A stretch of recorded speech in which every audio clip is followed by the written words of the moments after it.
David Amiel, bonjour. Bonjour. On va évidemment parler de cet équipé du bateau LFI Hamas vers Israël. Commençons quand même par le drame qui a marqué les Français cette semaine, le drame de Nogent. Les politiques ont réagi très rapidement avec beaucoup de propositions, mais qui semblent buter sur la réalité, l'efficacité, la mise en place. Les portiques, par exemple, pour détecter les armes à l'entrée des établissements scolaires. Dans votre circonscription, la 13e de Paris, donc très urbaine, avec beaucoup d'établissements dans chaque rue, est-ce que ça serait praticable ? Je ne suis même pas sûr que ce soit très utile parce qu'on a vu là que ce meurtre s'est perpétré au moment même où il y avait précisément un contrôle. Alors pas avec un portique, mais un contrôle des sacs. Et de manière plus générale, j'ai vu aussi les propositions sur le contrôle des couteaux.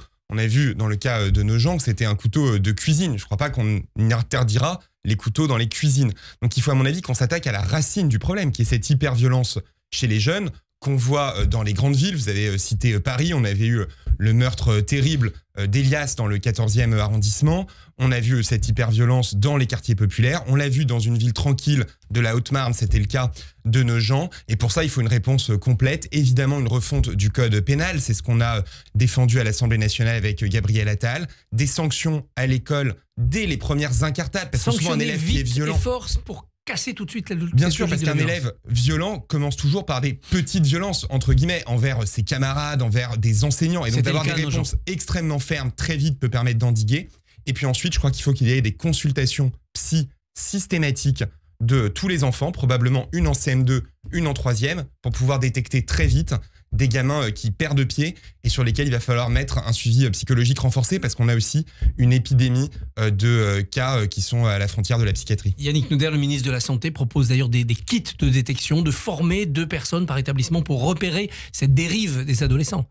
Oui, moi je suis pour même le faire de manière systématique. Je pense que tous les enfants devraient avoir une consultation psy en CM2, une deuxième consultation psy en 3e pour s'assurer qu'on n'ait aucune personne qui passe à travers les mailles de la détection. Même si les couteaux de cuisine évidemment ne seront pas interdits, la vente d'armes aux mineurs, soit dans les magasins spécialisés, soit par Internet, on peut quand même la réguler ? Oui, on peut bien sûr la réguler, il faut continuer à pouvoir le faire, d'autant plus qu'on a des nouvelles armes, entre guillemets, qui émergent. Certaines machettes, ça a été d'ailleurs mentionné à l'instant, qui sont inspirées des jeux vidéo, notamment des jeux vidéo dits de zombies. Donc ça, il faut continuer à lutter. Mais je pense que pour être vraiment réaliste, efficace, il faut qu'on s'attaque à la racine du problème parce que des armes, malheureusement, d'une manière ou d'une autre, ils en trouveront toujours. Et puis, il y a la problématique des réseaux sociaux, très liée à la santé mentale. Des pays ont décidé d'interdire les réseaux sociaux pour les moins de 15 ou les moins de 16. L'Australie, la Nouvelle-Zélande, la Norvège, partout, on bute sur la faisabilité technique.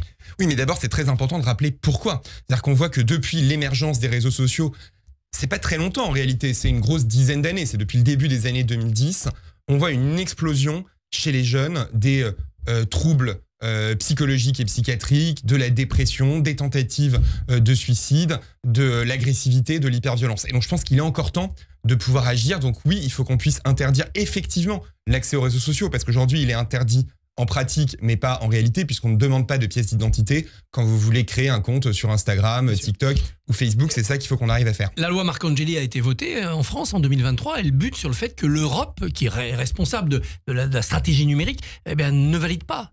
Oui, d'abord, c'est très important de rappeler qu'on a les instruments techniques pour pouvoir le faire. Il est assez simple de pouvoir avoir des applications de contrôle de votre identité. Vous avez votre identité numérique quand vous vous connectez sur le site des impôts ou d'autres. On peut faire la même chose pour les réseaux sociaux. On a une régulation européenne, il faut pouvoir la faire changer. Ce que le président de la République a annoncé, c'est que si l'Europe n'avançait pas assez vite, la France prendrait maintenant ses mesures au niveau national parce qu'il y a urgence. La flottille, Rima Hassan, Greta Thunberg et d'autres proches du Hamas, proches du Hezbollah qui ont vogué vers Israël. Pourquoi ça marche sur l'opinion ? Pourquoi cette grande opération de communication a eu autant de succès ? Je ne crois pas qu'elle ait eu beaucoup de succès. Elle a été très couverte médiatiquement, mais je crois que beaucoup de Français se sont aperçus du caractère ridicule et grotesque de la situation. Cette croisière un peu pathétique qu'on a vue pendant plusieurs jours avec des leaders politiques qui semblaient d'ailleurs plus intéressés en réalité par leur nombre de suiveurs sur Instagram, TikTok, sur les réseaux sociaux que par le sort réel des habitants de Gaza a éclaté aux yeux des Français. Ils ont osé, les insoumis, utiliser le terme d'otage. C'est évidemment immonde quand on pense au sort des vrais otages qui ont été torturés, massacrés, retenus, captivés par le Hamas pendant de très nombreux mois, dont beaucoup sont morts. Mais c'est aussi totalement ridicule quand on voit que Rima Hassan est tellement déçue au fond de l'accueil qui lui a été réservé par les autorités israéliennes, qu'elle fait tout pour prolonger son quart d'heure de gloire médiatique. Moi, j'ai jamais vu un otage. Il faut faire croire une violence. J'ai jamais vu un otage refuser une expulsion. Or, c'est bien le cas avec Rimi Hassan qui essaie de prolonger son séjour en Israël de quelques heures. Quel est le but politique de cette mise en scène ? C'est soulever ici des foules qui vont aller manifester place de la République ? Oui, le but est toujours le même. En réalité, il est le même depuis le 7 octobre et même avant. C'est utiliser ce qui se passe en Israël et à Gaza pour cimenter un électorat, surfer sur un antisémitisme latent dans la société française et espérer ainsi prospérer électoralement. Le but des insoumis n'a pas changé. Ça se fait sur fond de tensions franco-israéliennes. C'est peut-être aussi cela qui rend difficile l'action de la diplomatie et le fait de faire entendre un autre son de cloche. D'abord, il y a une très bonne coopération des autorités françaises et israéliennes en ce qui concernait cette flottille.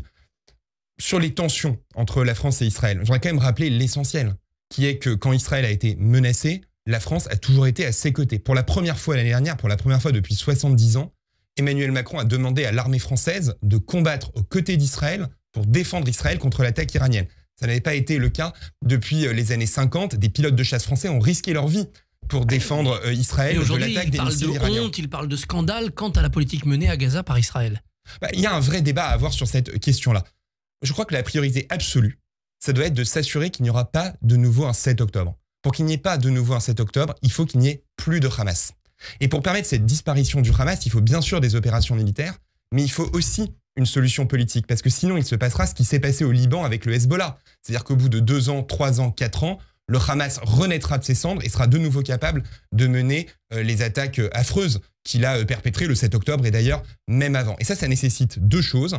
Ça nécessite d'abord d'avoir une autorité palestinienne qui se réforme, qui met fin à la corruption, qui retrouve de la légitimité, qui condamne très clairement le Hamas. Emmanuel Macron a obtenu cette semaine de Mahmoud Abbas une lettre importante qui va dans ce sens et qui marque un changement profond de l'attitude de l'autorité palestinienne. Et puis il faut que les États arabes de la région reconnaissent Israël et surtout, et c'est le plus important je crois à court terme, apportent leur soutien financier et militaire à l'autorité palestinienne pour rétablir l'ordre à Gaza, avoir une alternative au Hamas et permettre à l'armée israélienne de se retirer tout en ne sacrifiant en rien la sécurité d'Israël. Alors même si ça avance, on voit bien que ces 3 conditions sont loin d'être remplies.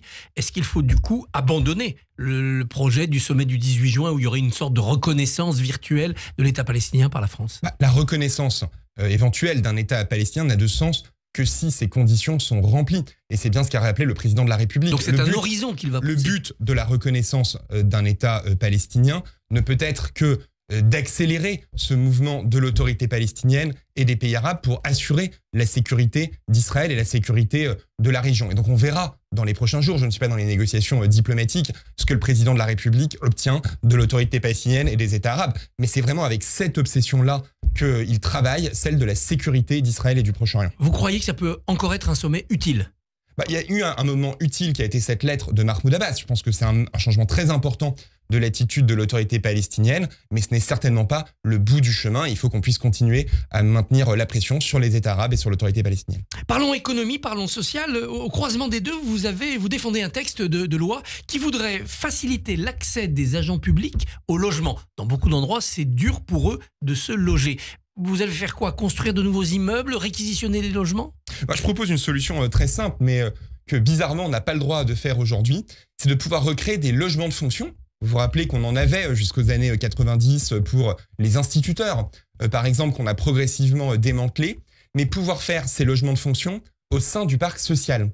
Et donc dans le parc HLM, qui est souvent très important, dans un certain nombre de villes, dans ma circonscription, c'est près de 30% des logements qui sont aujourd'hui des logements sociaux, qu'on puisse avoir ces logements de fonction que vous attribuez à une aide-soignante qui travaille à l'hôpital, et puis évidemment le jour où elle décide de changer de métier, elle rend son appartement pour permettre à une autre aide-soignante d'en bénéficier. Ça permet quoi ? Ça permet d'abord de s'assurer que les services publics continuent à fonctionner dans les grandes villes, parce qu'aujourd'hui, ils sont menacés puisqu'ils n'arrivent plus à recruter, parce que les personnes qui les font tourner doivent vivre à 1h, 1h30 de transport. Ça permet de remettre de la mixité et de la classe moyenne dans le parc social et dans les grandes villes. Donc c'est la mesure phare de cette proposition de loi. Il manque combien de logements de ce type pour des agents publics qui sont loin de leur travail parce que c'est trop cher ? Il en manque près de 100 000 si on regarde à l'échelle de la France, bien sûr. Et donc je ne prétends pas régler tous les problèmes d'un coup, mais je pense que ça peut être une mesure pragmatique pour avancer. En tout cas, c'est une mesure qui est très attendue par les employeurs publics, par les syndicats et par les élus locaux de tous bords. Ça doit être aussi des logements neufs avec un État constructeur ? Ça doit être des logements neufs, bien sûr, parce que le but doit être de continuer à soutenir la construction. L'État peut cofinancer effectivement ces logements pour ses agents publics. Je pense que c'est un très bon investissement. D'abord, ça soutient l'activité économique, ça permet de loger ses agents, ça permet de les recruter, et puis ça permet de les fidéliser aussi. Si on reprend l'exemple de l'hôpital, à cause des problèmes de logement, vous avez un taux de turnover très important, des aides-soignantes, des infirmières à Paris qui craquent et qui, au bout de 2, 3, 4 ans, jettent l'éponge et passent dans le privé ou changent de métier. Vous aurez une majorité sur ce texte? J'ai une majorité en commission des affaires économiques à l'Assemblée nationale. Elle a été très largement adoptée. Elle sera bientôt examinée en séance. Donc j'espère avoir à nouveau une majorité très large parce que c'est une question, je crois, de bon sens et de justice sociale. Mauvaise nouvelle pour l'économie française. La Banque de France révise sa prévision de croissance à 0,6% pour l'année. On était parti plutôt sur du 1,5 ou du 1,2 dans les premières projections. Ça veut dire que les recettes fiscales ne seront pas au rendez-vous. Le pari du contrôle du déficit est perdu déjà pour 2025. Non, je ne crois pas. Pour 2025, le budget avait été négocié sur la base d'une croissance à 0,7%. 0,7. Nous serons... On n'est pas très loin. Aujourd'hui, à peu près, les prévisions sont autour de 0,6. C'est l'aléa habituel autour des prévisions économiques. Ça peut encore beaucoup changer. Et donc, l'objectif doit bien être de maintenir ce cap des 5,4% de déficit. Un chiffre qui sera en réduction par rapport à l'année dernière, qui reste élevé et qui nous appelle évidemment à continuer les efforts pour l'année 2026. On ne peut pas, à chaque fois qu'il y a un ralentissement économique, en tirer prétexte pour abandonner tous les efforts budgétaires. Il faut qu'on maintienne le cap. Mais ça ne créera pas beaucoup d'emplois, un pays qui a une croissance aussi faible. C'est pour ça qu'il faut continuer à soutenir également l'activité économique. Il faut qu'on continue à maintenir les réformes. Je suis pour une réforme de l'assurance chômage qui doit permettre aussi de continuer à créer des emplois. Je pense qu'il faut pouvoir relancer une véritable politique industrielle, notamment dans le nouveau contexte américain et chinois, continuer à soutenir l'innovation, l'enseignement supérieur et la recherche, tous ces moteurs de la croissance qui sont évidemment cruciaux à moyen terme. Mais il faut trouver 40 milliards d'économies. C'est tout l'enjeu, mais quand vous faites une réforme par exemple de l'assurance chômage, vous soutenez les créations d'emplois et vous faites aussi des économies par la même occasion. Donc il y a beaucoup de réformes qui permettent de faire l'une et l'autre. Aujourd'hui, on va débattre au Sénat de la taxe Zuckman, qui est aussi pour la gauche un moyen de faire rentrer de l'argent. Quelques dizaines de familles très fortunées dans ce pays qui paieraient très très peu, mais ça rapporterait beaucoup. Le problème, je crois, c'est qu'elle ne le paierait pas puisqu'elle partirait. La taxe, vous pensez qu'elle fuirait pour ça, oui? Ouais, la taxe qui est proposée pour donner un ordre de grandeur, c'est 5 fois l'ISF. Donc si on croit que l'ISF contribuait déjà à faire partir un certain nombre de contribuables de France, ce qui est mauvais pour l'activité économique et ce qui est évidemment mauvais pour les recettes fiscales, puisque là on ne les taxe plus du tout, la taxe telle qu'elle est proposée en représenterait 5 fois plus. Je crois que si on veut pouvoir taxer davantage les multimilliardaires, puisque ces personnes-là, ce sont ces personnes-là dont on parle, qui ont des revenus qui viennent de tous les pays, il faut qu'on puisse avoir une action européenne. C'est ce que le président de la République a défendu. C'est lui qui a mis à l'agenda des discussions internationales de l'OCDE et du G20 cette taxe Zuckman, mais le faire au niveau français seul, je crois, ne serait pas efficace et même contre-productif. David Amiel, député de Paris, merci beaucoup. Merci, bonne journée. Merci beaucoup Christophe, on vous retrouvera demain matin pour la deuxième partie de votre interview avec Charlotte Belaïch et Olivier Perroux, auteur du livre La Meute, enquête sur la France insoumise de Jean-Luc Mélenchon. Radio J.